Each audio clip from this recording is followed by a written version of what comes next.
Hi guys, welcome to Visho info. இன்றைக்கி கொத்தமல்லி புதினா துவையல் எப்படி பண்ணுறதுன்னு பார்க்கலாங்க. வீடியோக்குள்ளே போகிறதுக்கு முன்னாடி நீங்கள் இன்னும் நம்ம சேனலை சப்ஸ்கிரைப் பண்ணலைன்னா சப்ஸ்கிரைப் பண்ணுங்கள். அப்படியே பக்கத்தில் இருக்கிற பெல் ஐக்கானை கிளிக் பண்ணுங்கள். அப்போ தான் நான் போஸ்ட் பண்ணுற வீடியோ எல்லாத்தையும் நீங்கள் உடனே பார்க்கலாம். வீடியோக்குள்ளே போகலாங்க. புதினா கொத்தமல்லி துவையல் செய்ய தேவையானதெல்லாம் எடுத்து வச்சுருக்காங்க. ஒரு பிடி புதினா, ஒரு பிடி கொத்தமல்லி எடுத்து வச்சுருக்காங்க. இவ்வளோ தான் போடணுன்னு இல்லைங்க, உங்களுக்கு எப்படி பிடிச்சிருக்கோ ஜாஸ்தி கம்மியாக நீங்கள் எடுத்து. அப்புறம் 2 டேபிள் ஸ்பூன் கருப்பு உளுத்தம்பருப்பு, இல்லைன்னா நீங்கள் வெள்ளை உளுத்தம்பருப்பு எடுத்துக்கோங்க. 2 டீஸ்பூன் கடலைப்பருப்பு, பெரிய நெல்லிக்காய் அளவு புளி, 2 தக்காளி, 1 டேபிள் ஸ்பூன் உப்பு, 2 சின்ன வெங்காயம், 2 பல் பூண்டு. இது எல்லாம் எண்ணெயில் போட்டு நல்லா வதக்கிட்டு அதுக்கப்புறம் சட்னியை அரைக்கணுங்க. இப்போ எப்படி வதக்கிறதுன்னு பார்க்கலாங்க.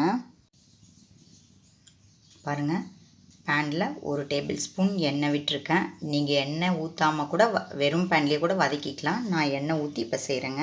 இப்போ நான் காமிச்சதெல்லாம் போட்டு இப்போ நல்லா வதக்கிக்க போகிறேங்க. தக்காளியை மட்டும் நிறுத்திட்டு மிச்சமெல்லாம் போட்டு நல்லா வறுத்துக்கலாங்க.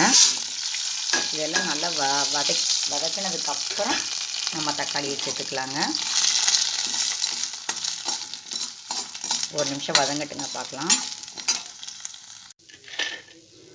பாருங்கள், நான் வதக்க சொன்ன எல்லா திங்ஸையும் இப்போ வதக்கி இப்போ ஒரு பிளேட்டுக்கு மாற்றிருக்கேங்க.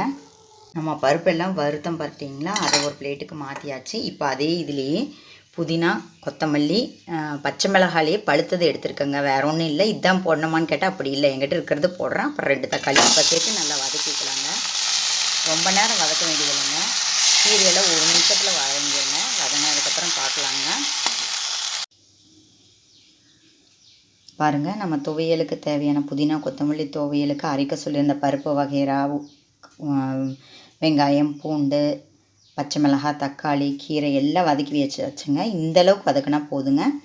இப்போ இதை நல்லா கெட்டியாக தொக்கு மாதிரி அரைச்சிட்டு பார்க்கலாங்க. பாருங்கள், சத்தான சுவையான கொத்தமல்லி புதினா துவையல் ரெடி ஆகிடுச்சுங்க. இதுக்கு ஒரு தாளிப்பு கொடுத்து வச்சுருக்காங்க. என்னடா கருப்பாக இருக்குன்னு நினைக்காதீங்க. தாளிப்பில் 1 டீஸ்பூன் ஆயில் ஊற்றி கடுகு, கருப்பு உளுந்தம்பருப்பு சேர்த்துருக்கேங்க. அதனால தான் கலர் இப்படியாக இருக்கு. மற்றபடி வேறு ஒன்றும் இல்லைங்க. கருப்பு உளுந்தம்பருப்பு சேர்த்துனா ரொம்ப நல்லதுங்க. எங்கிட்ட இருக்குது, அதனால் நான் சேர்த்துனேன். உங்கள்கிட்ட இல்லைன்னா ஸ்கிப் பண்ணிவிடுங்க, தப்பில்லை. ட்ரை பண்ணி பாருங்கள். கீரை மட்டும், அதாவது கீரை என்ன கீரை, இப்போ நம்ம இன்றைக்கி சேர்த்துருக்கிற கொத்தமல்லி, புதினா, சிகப்பு மிளகாய், உப்பு, புளி, தக்காளி, பூண்டு, வெங்காயம், இது மட்டுமே செஞ்சால் இந்தளவுக்கு திக்னஸாக வராதுங்க. அதனால் பருப்பு சேர்த்திருக்கேங்க. திக்னஸுக்காக மட்டும் கடலைப்பருப்பு, உளுத்தம்பருப்பு சேர்க்கலைங்க. பருப்பு கீரை கூட சேரும்போது ப்ரோட்டீன் ஹெல்த்தும் நமக்கு கிடைக்கும். அதனால தாங்க 2 காம்பினேஷன் கொடுத்து பண்ணியிருக்கேன். ட்ரை பண்ணி பாருங்கள், சூப்பராக இருக்கும். சோள தோசை ஊற்றிக்கலாங்க. வெள்ளை சோளம் போட்டு பண்ணதுங்க.